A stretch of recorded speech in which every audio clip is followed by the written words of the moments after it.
My commander swaps are completed. I swapped my Kauko and Burika for Zhuge Liang and Arthur. In today's video, I'm going to explain how I did it without spending any money because, yes, I'm not a high spender, I'm not even a mid spender to be honest, but I don't mind spending money in Rise of Kingdoms, right? However, I did it without spending anything because I thought that was the most logical way. And if you're free to play, this is super important for you because you don't spend any money.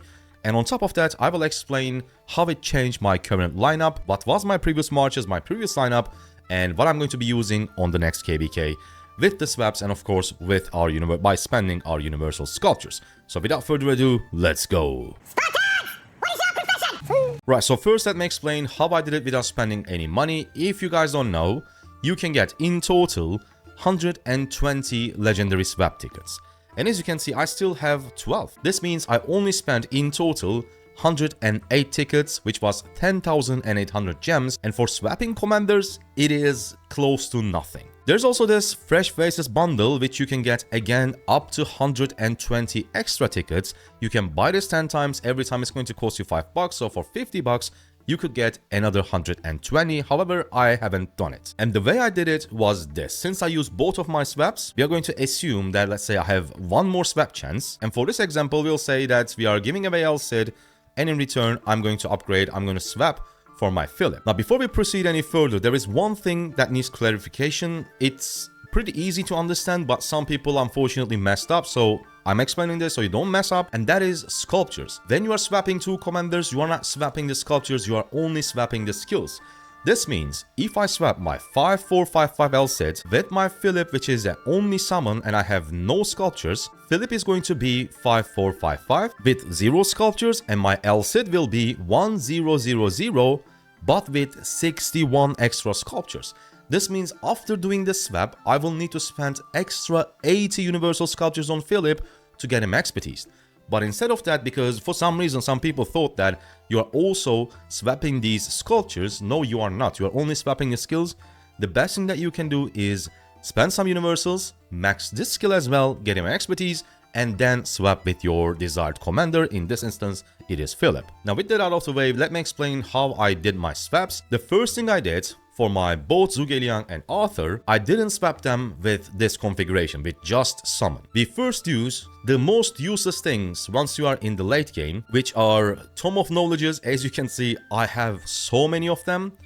And also the other thing was my stars. And by doing that, I got both of my Zhuge Liang and my Arthur to 1-1-1-1, which is getting them to 4 stars and unlocking every single skill. And after that, for my Arthur, for example, I upgraded the first skill only once to get my commander to 2-1-1-1 configuration. And what this does is that instead of 120, because when you swap a full expertise commander to a summon only like this configuration, it will cost you full 120 tickets. But if you unlock all 4 skills and get the first one to 2, which is only going to cost you 10 sculptures, this time the ticket cost will only be 72, which is insane. Because think about it, yes, you are spending 10 sculptures for no reason to upgrade this first skill only for once, but in return you are saving 48 tickets. And if we go back and take a look at the money value of 48 tickets, it equals buying this 4 times, which is $20.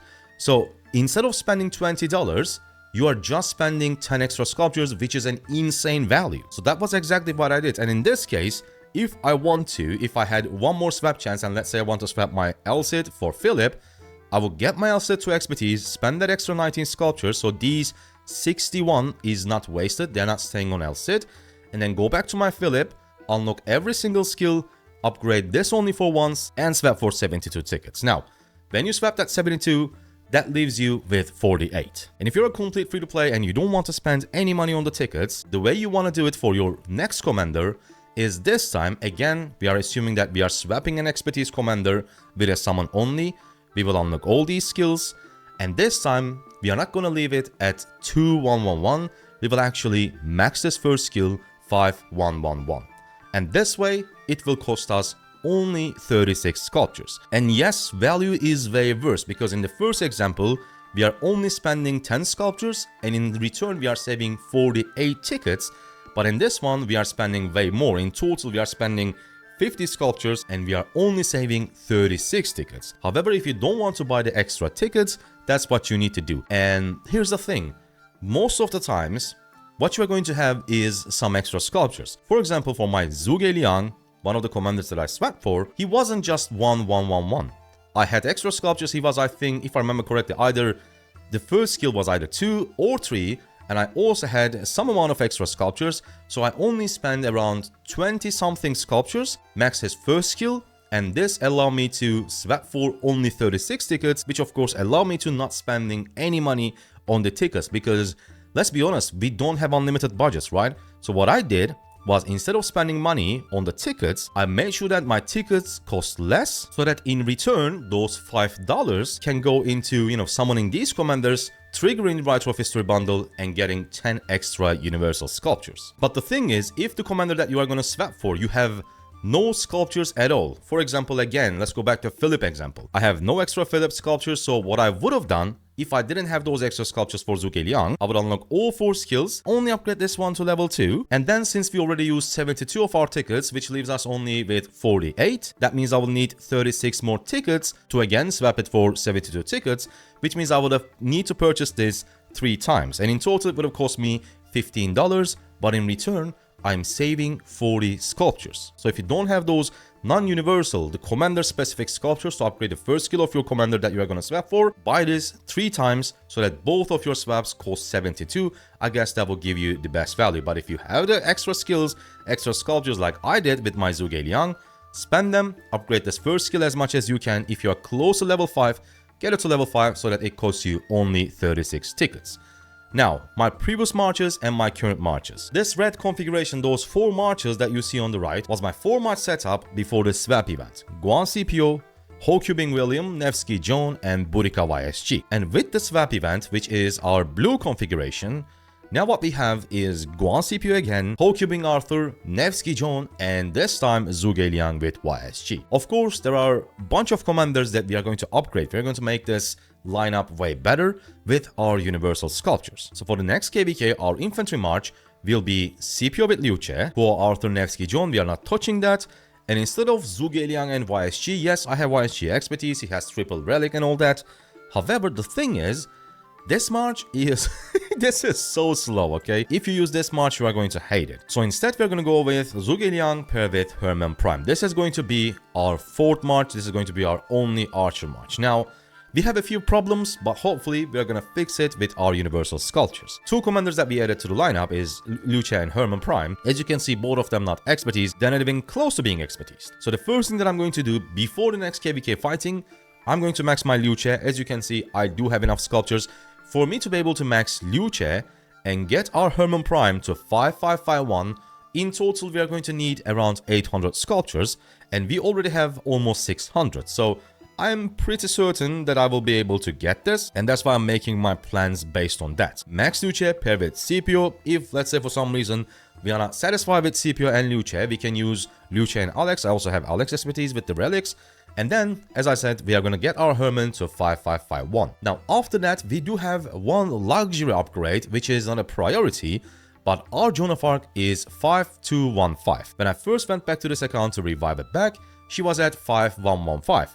Now we have 5215 configuration and 17 extra sculptures. And since it is a luxury upgrade, the way we are going to do it is, we're not going to spend any universals. When there's a recharge event, we are usually buying the daily bundle, and Joan of Arc is available, so we can get some extra sculptures from there. If we need it, we can get it from Alliance Mobilization, Legendary Tavern, or I literally have no commanders to spin for in the cavalry wheel, so whenever it's here, we can spin for Joan of Arc, and this way, we are saving as many universals as possible to get our Joan of Arc to 5515. So this is a luxury upgrade, and after that, as I already showed you, our lineup is going to look like this. And from there, we do have a few options because this project, this is a midterm project. It's going to take a while. Probably we will be able to do those configurations in our next KVK, the first upcoming KVK. And for the one after that, we will have new commanders in the game. So we don't need to make long-term plans, but most likely, I'm going to be splitting CPO and Liu Che, go up to 2 infantry marches. Let's say they release a smite damage AoE infantry commander, then we invest on him, pair him with Liu Che, and then we invest on Ragnar to use with CPO. If the next infantry commander is bad, we just pair Liu Che with Alex and then invest on Ragnar and go with Ragnar CPO. So 2 infantry is very possible. And also, one of the options that I seriously consider is investing on Philip.